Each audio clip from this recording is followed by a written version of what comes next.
Olá, pessoal. O tema desse vídeo é esse aqui: mudando o debate público, as formas de ativismo e as instituições políticas. E é claro, a gente vai ver tudo isso, né, em direção a como prevenir riscos S, né, dentro do debate mais amplo sobre longo prazismo e mais especificamente sobre riscos S, que é o tema, né, geral que a gente está vendo nesse último módulo do curso.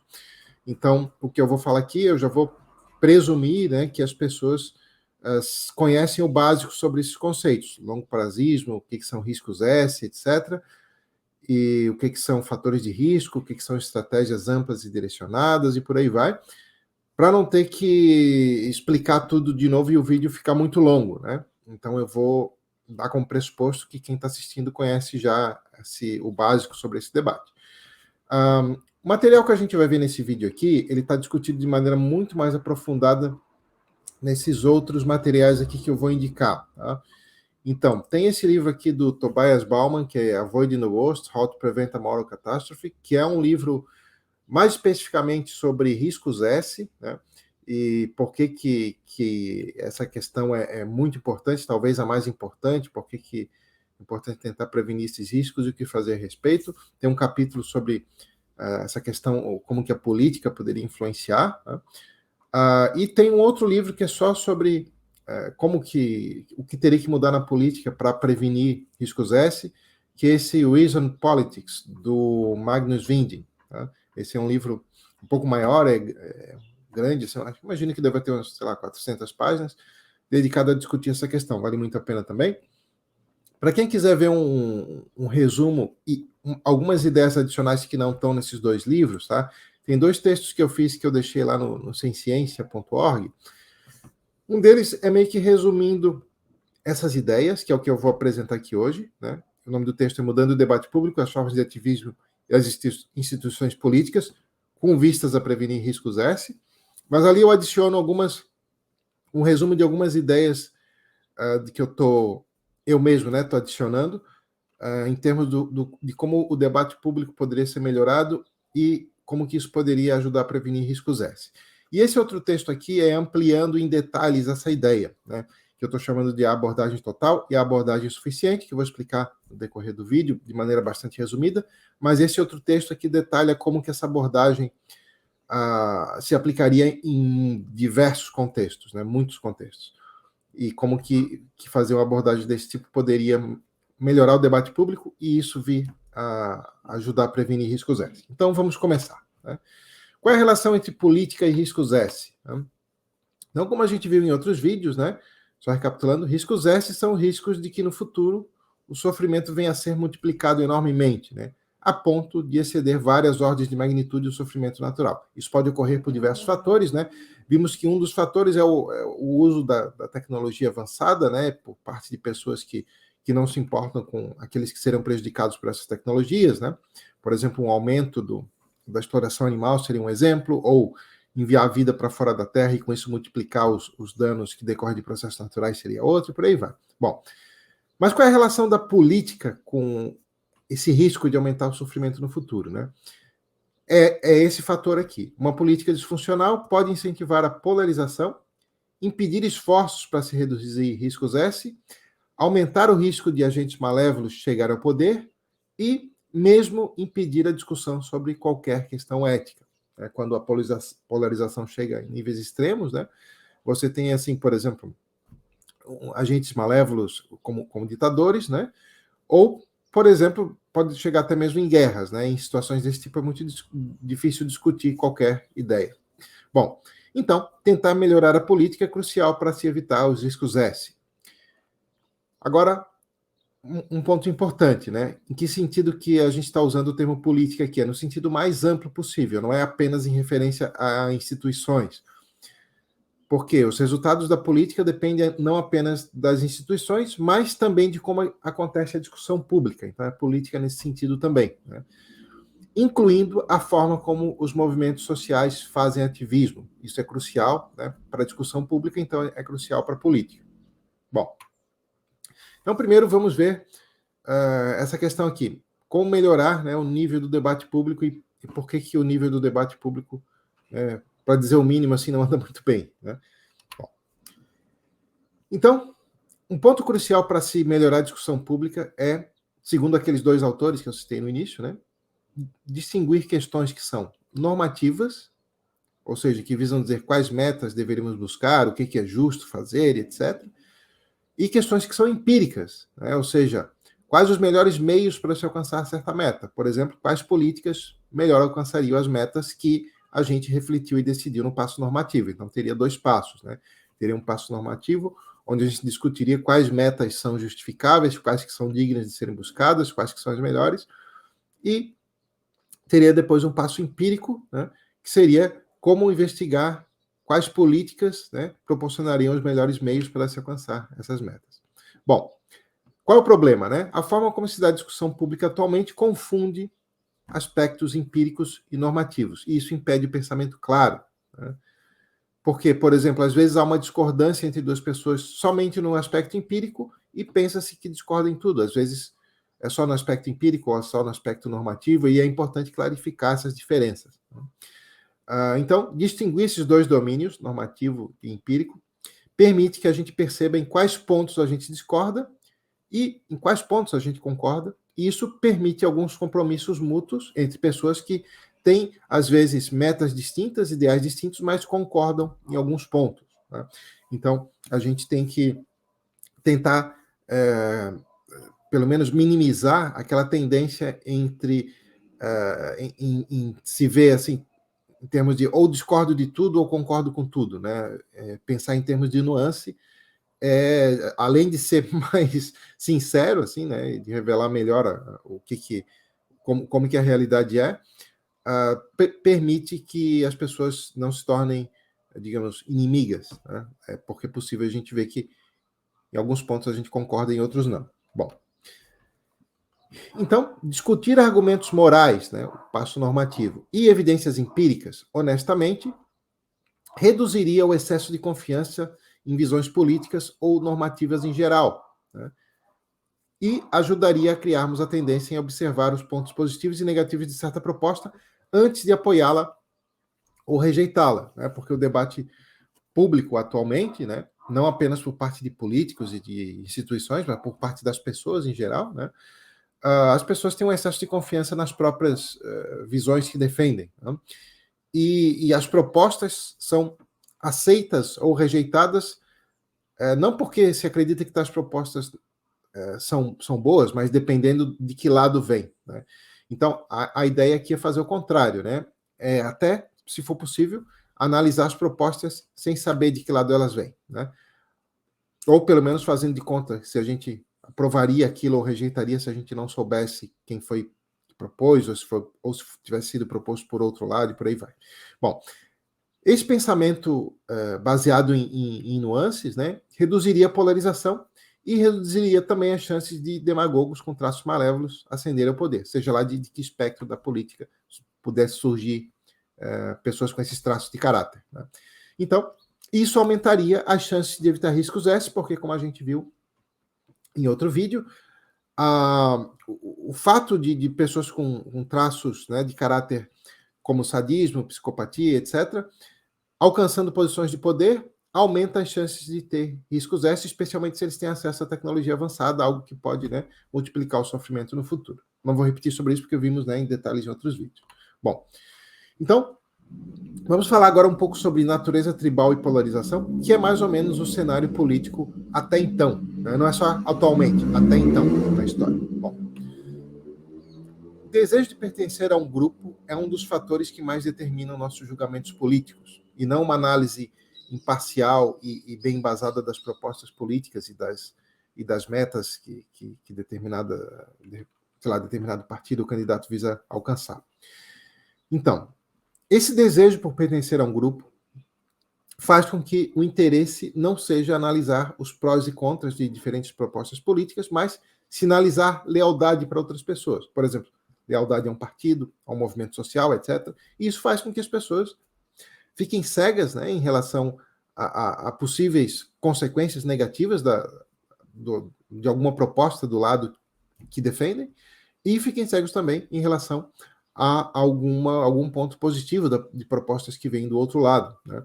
Então, E isso, seja lá de que lado alguém estiver. Né? E isso vale não só para política, né? Vale para visões de ética também. Né? Então, às vezes, as pessoas tendem a rejeitar ou aceitar argumentos de antemão só porque vem do lado que mais simpatizam. Né? E isso não é o que faria uma pessoa que quer realmente fazer um raciocínio honesto e cuidadoso e descobrir a verdade, por aí vai. Bom, nós tendemos a processar as questões políticas e os indivíduos, né, que estão relacionados à política, não só candidatos, mas pessoas de movimentos sociais, por aí vai, tendemos a processar essas questões de maneira emocionalmente carregada em termos de 0 ou 1, ou seja, em termos de 0 ou 1, tudo ou nada, amigo, inimigo e por aí vai.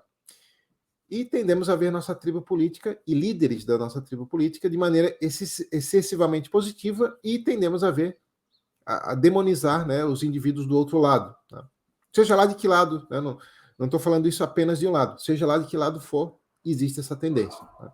Isso nos conduz, então, a uma confiança excessiva nos ideais do nosso grupo e conduz, então, a uma hostilidade aos grupos rivais. Tá? Novamente, essa tendência ocorre não somente na militância política partidária, mas também quanto às diferentes visões morais e no ativismo nas diversas causas, incluindo aí a causa animal, que é o que a gente está fazendo a ponte, né, nesse curso aqui, sobre essas questões todas. Tá? Então, a ideia aqui, ao invés de pensar em termos de 0 ou 1, né, tudo ou nada, amigo, inimigo, nós versus eles, né, é tentar pensar em termos de nuances, né, e analisar cada argumento, né, com calma para ver cada proposta, cada estratégia de ativismo e por aí vai, listando, né, os pontos positivos e negativos e fazendo de conta que a gente não saberia quem é que propôs, para a gente analisar o argumento como tal, a proposta como tal. Bom, então, nessa mentalidade do tipo 0 ou 1, incerteza e nuances não se encaixam. Muito menos a possibilidade de, apesar de haver discordâncias, às vezes muitas discordâncias, termos alguns compromissos mútuos. Porque, por exemplo, duas pessoas podem discordar veementemente sobre várias coisas, mas nos pontos em que elas concordam, haveria então razões para elas tentarem algum compromisso mútuo para alcançar aquela meta que é compartilhada. Mas às vezes, muitas vezes, na verdade, isso não ocorre porque as pessoas pensam assim, porque eu discordo desse indivíduo aqui em várias outras coisas, então eu não tenho nenhuma razão para me aliar em algum projeto em comum. Né? E isso acaba fazendo com que várias metas que poderiam ser metas comuns não sejam alcançadas. Né? Então, segundo essa mentalidade do tipo 0 ou 1, qualquer argumento e mesmo os fatos precisam favorecer o nosso lado. Né? Então, os argumentos e os fatos são, às vezes, os argumentos não são assim avaliados honestamente, né? E os fatos, por vezes, até são distorcidos para que caibam, né, na ideia de que o nosso lado está sempre certo. Então, a possibilidade de estarmos enganados de termos de que aprimorar a nossa visão, seja a nossa visão quanto aos fatos, seja a nossa visão quanto aos valores, quanto às metas e por aí vai, não tem lugar nessa mentalidade. Né? É aquela mentalidade que as pessoas partem do pressuposto de que elas estão sempre certas. Né?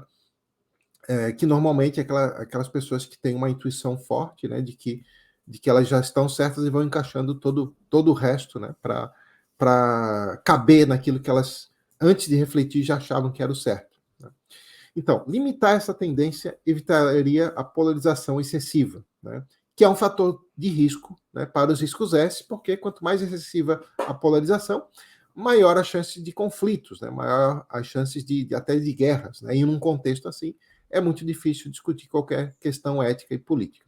Então, aumentar os padrões do discurso público parece ser muito promissor para reduzir os riscos S.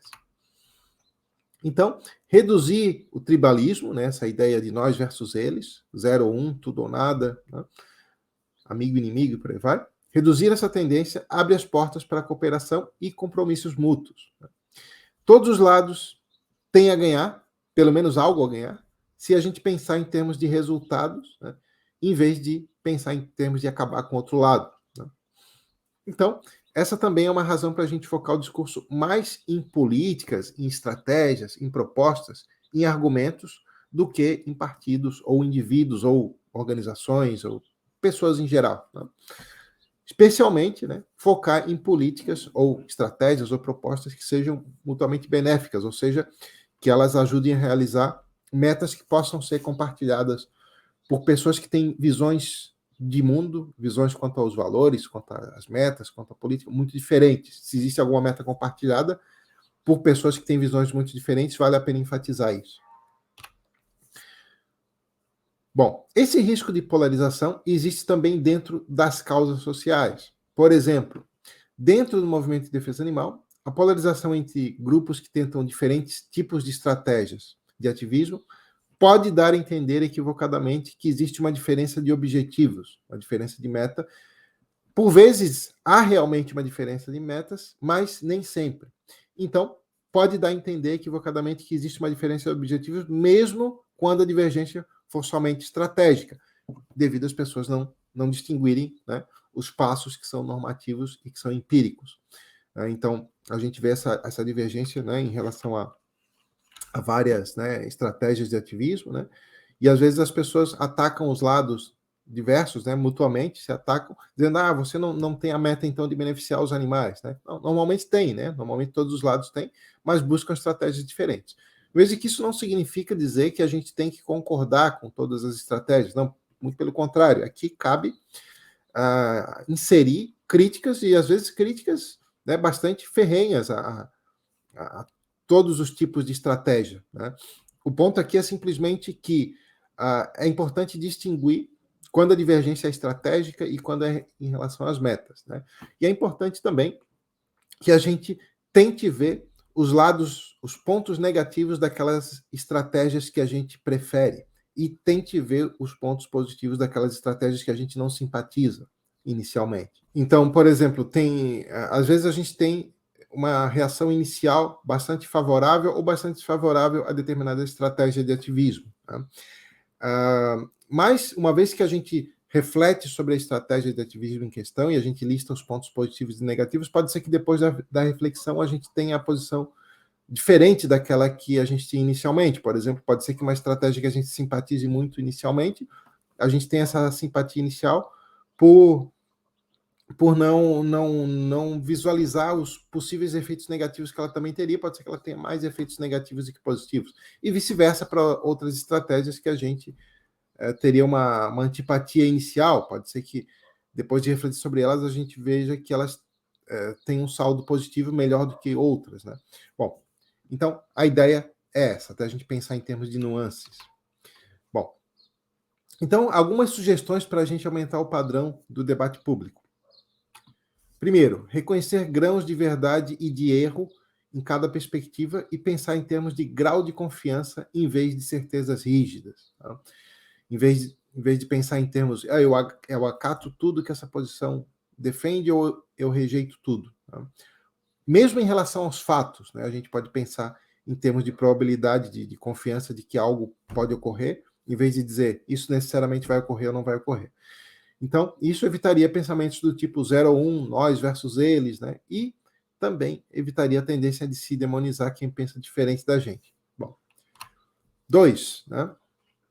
Outra ideia seria discutir os argumentos de maneira séria e intelectualmente honesta. O que isso implica? Implica discutir os argumentos sem distorcer a posição e os argumentos de quem discorda e reconhecendo que nós podemos estar enganados. Isso falta muito, né? Geralmente, quanto melhor a pessoa pensa que ela é como pessoa, mais ela cai nesse erro, né, de achar que não se engana, né?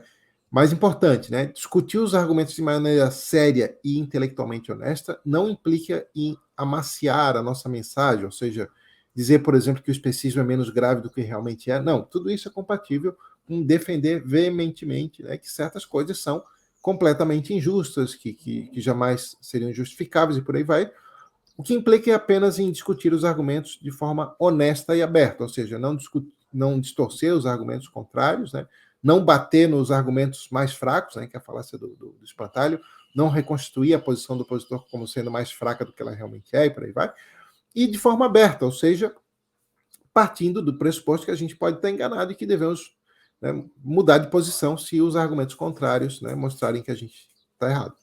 Bom, outra possibilidade, né, na verdade, possibilidade não, outro ponto crucial, né, para se melhorar o debate público é focar em discutir a plausibilidade dos argumentos, independentemente de quem ofereceu esse argumento. Né?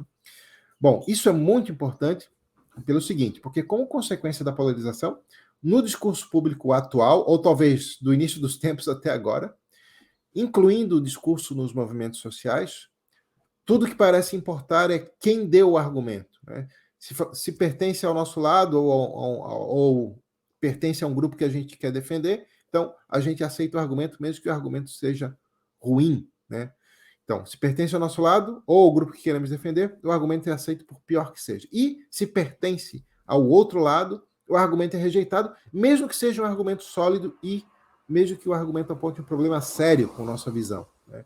Então, por isso a importância de se discutir de maneira intelectualmente honesta os argumentos, e isso pressupõe, então, a prontidão para reconhecer que estamos errados se a gente vê argumentos que mostram que estamos errados, né?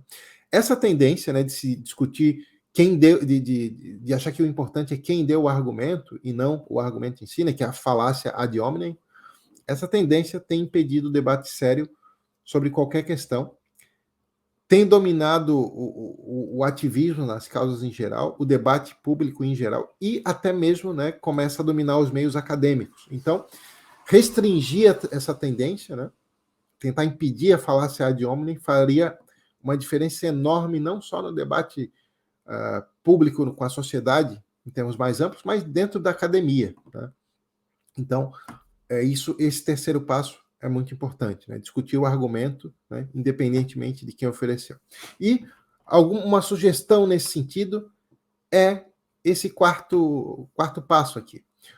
Uma maneira de lidar com o problema mencionado no item anterior, essa tendência de discutir quem deu o argumento e não o argumento em si, é discutir os argumentos e as propostas políticas ou as estratégias de ativismo, seja lá o que for, sem saber quem são os seus proponentes, né? Por exemplo, a gente poderia pegar um artigo e cobrir o nome do autor antes que a gente mesmo veja, né? Para a gente não ser influenciado por viés, se o autor ou a autora pertence ou não ao nosso lado, se é um autor ou uma autora, ou etc., né? A gente teria que, então, discutir seriamente o que está escrito ali. E isso, né, quando a gente faz isso, sempre tem algumas surpresas. Por exemplo, a gente perceberia que certas coisas que a gente aceita porque foram defendidas por quem é do nosso lado, a gente rejeitaria se fossem defendidas por quem pertence ao outro lado, ou que a gente ficaria em dúvida se a gente não soubesse quem ofereceu, né?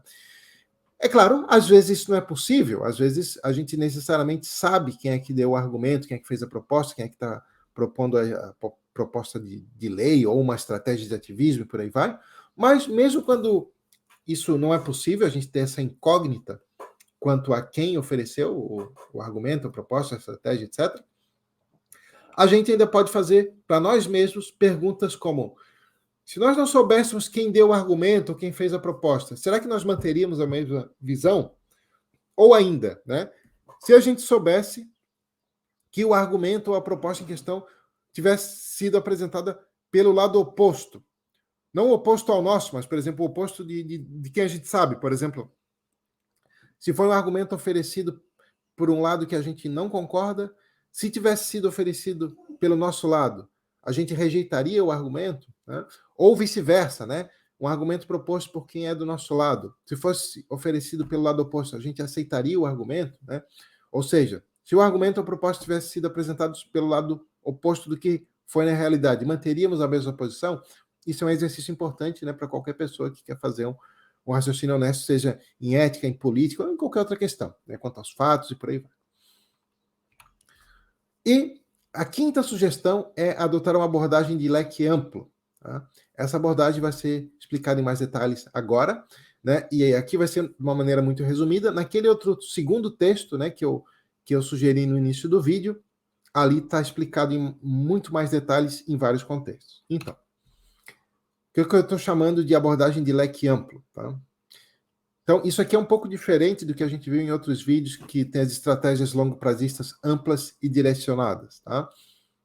Então, ainda que fala aqui de leque amplo, isso aqui é uma estratégia de argumentação em geral, tá? Então, assim, não tem a ver necessariamente com isso ser uma estratégia longo-prazista ampla ou direcionada, tá? Mas tá mais para uma estratégia ampla, mas não precisa ter necessariamente relação com aquelas estratégias. Bom, o que consiste, né?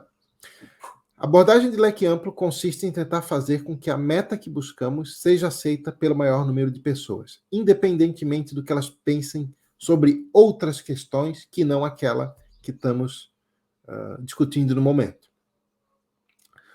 Se aceitar determinada ideia adicional não for necessário para que alguém aceite o que estamos propondo, então vale a pena enfatizar que, mesmo que haja discordância sobre essas outras coisas, e muitas outras coisas, ainda poderia haver concordância em relação ao que estamos propondo. Tá? Por exemplo, vamos considerar essas metas que nós estamos falando aqui em vários outros vídeos. Né? Consideração por todos os seres sencientes, prevenção dos riscos S, preocupação com o futuro e longo prazo, redução do sofrimento dos animais selvagens, rejeição do especismo, rejeição do substratismo e por aí vai. Tá? Então, todas essas metas, o que elas têm em comum?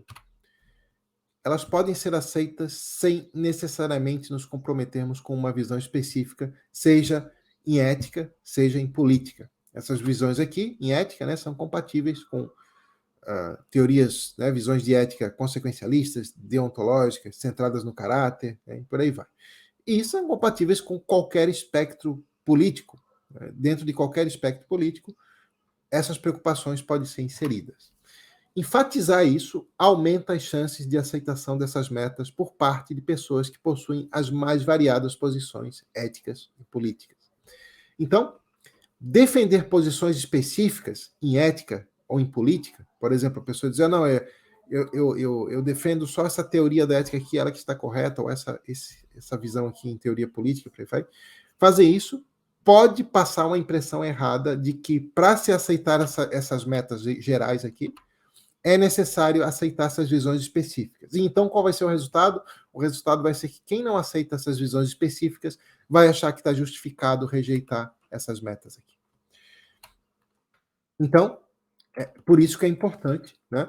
É claro que as pessoas podem defender, não tem problema defender uma visão específica em ética ou em política, mas é importante enfatizar que aquelas metas, para você aceitar, você não precisa aceitar visões específicas em ética e em política.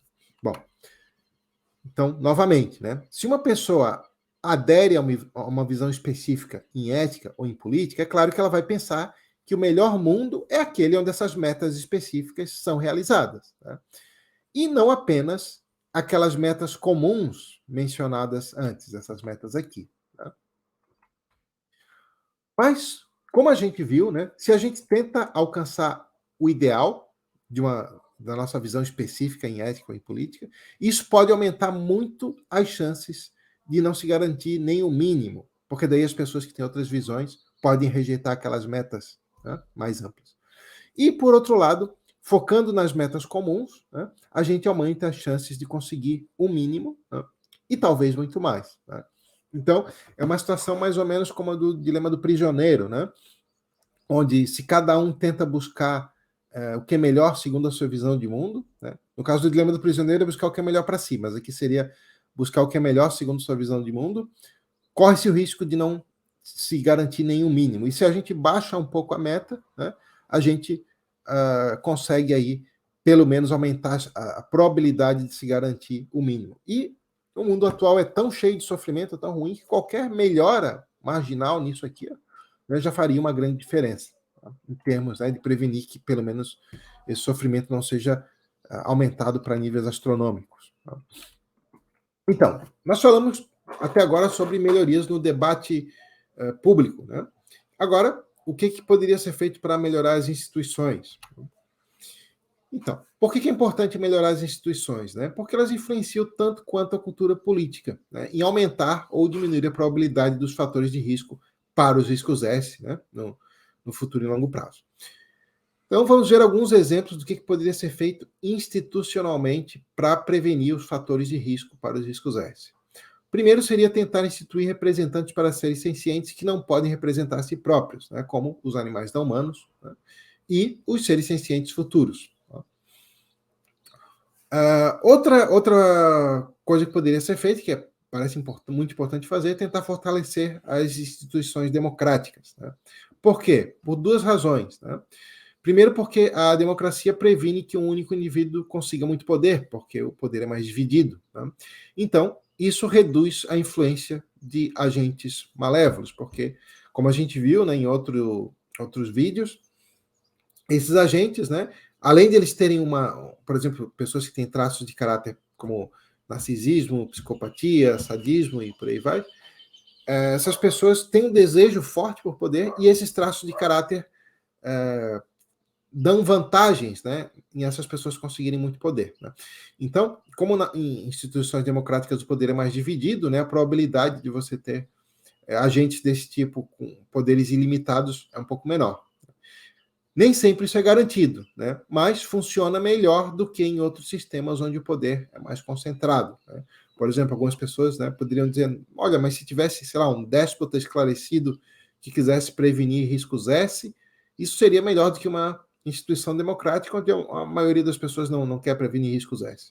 Sim, que isso seria verdadeiro nessa situação, mas a probabilidade de você ter um poder concentrado e você ter alguém no poder que quer prevenir riscos S, né, é muito pequena, a probabilidade muito maior, né, de que você tenha agentes, né, malévolos, né, no poder. Por exemplo, se a gente pegar, né, os reis ao longo da história, você tem muito mais reis do tipo, com perfis do tipo Nero, Calígula, né, do que de outro tipo. Né? Então, em termos de probabilidade, que a gente tem que pensar aqui, a probabilidade, né, de instituições democráticas prevenirem, né, que riscos S é maior do que em sistemas onde o poder é mais concentrado. Bom, então, resumindo, né, em termos de riscos S, é mais importante evitar catástrofes institucionais do que tentar as melhores instituições possíveis. Então, nesse sentido, a diferença entre uma democracia e um regime totalitário ela é muito maior do que entre uma democracia funcional e uma democracia falha. Ou seja, uma democracia falha, ainda assim, é muito menos ruim do que um regime totalitário em termos de probabilidade, né, de acontecer riscos S. Por quê? Né? Bom, porque as democracias liberais modernas, né, além do poder estar mais dividido, elas oferecem proteção aos direitos humanos e liberdades civis. Né? Por exemplo, uma dessas liberdades é a liberdade de expressão. É claro que isso nem sempre é garantido de verdade, mas a probabilidade disso ser garantido no sistema democrático é muito maior do que no sistema totalitário. Né? Essas garantias, né, direitos humanos, liberdades civis, liberdade de expressão, etc., são uma pré-condição para a gente levantar preocupações morais, para você ter discussão ética na sociedade. Então, a supressão dessas garantias é um fator de risco para os riscos S. Então, está aí uma segunda razão, né, para se fortalecer instituições democráticas. Bom, agora, indo já para a parte final, né, por que uma pequena melhora já faria uma grande diferença? Porque uma objeção que às vezes surge a tudo isso que foi apresentado aqui é dizer o seguinte: olha, mas nunca vai dar, talvez, nem convencer a maioria das pessoas a agir desse modo, né, ou mudar as instituições tão bem assim. Bom, mas, novamente, aqui devemos evitar aquele pensamento do tipo 0 ou 1, né? Tudo ou nada. Né? A gente pode fazer com que a discussão pública seja menos irracional, né? Mais intelectualmente honesta, com que as instituições funcionem um pouco melhor, isso já faria uma grande diferença. Então, é realista esperar sermos menos enviesados, menos tribais, e que as instituições possam funcionar melhor. Né? Então, devido a esse pensamento do tipo 0 ou 1, tudo ou nada, às vezes as pessoas pensam assim: mas não tem como a gente deixar de ser enviesado totalmente, então é melhor não fazer nada. Né? Então, é esse tipo de pensamento que a gente tem que evitar. Né? Então, a gente pode também aumentar o grau com que a política seja baseada em valores refletidos, né? Ou seja, que foram ponderados e houve debate sobre, e em evidências empíricas, né? Mesmo que a gente não consiga mudar isso em sua totalidade. Outra vantagem, né, dessas propostas que a gente viu nesse vídeo todo é que elas são benéficas não apenas para reduzir os riscos S, elas são benéficas para várias outras metas que são metas comuns, né? Por exemplo, evitar guerras, né? E isso aumenta a probabilidade de cooperação entre visões distintas. Né? E é importante buscar esses ideais, mesmo que a adoção desses ideais em larga escala não seja possível no curto prazo. Lembrando, estamos falando aqui de longo prazismo, né? Por quê? Melhoras modestas, né? E contínuas, desde que elas sejam contínuas, podem, depois de um tempo longo o suficiente, contribuírem para uma mudança realmente, né, de larga escala, né, uma mudança transformadora.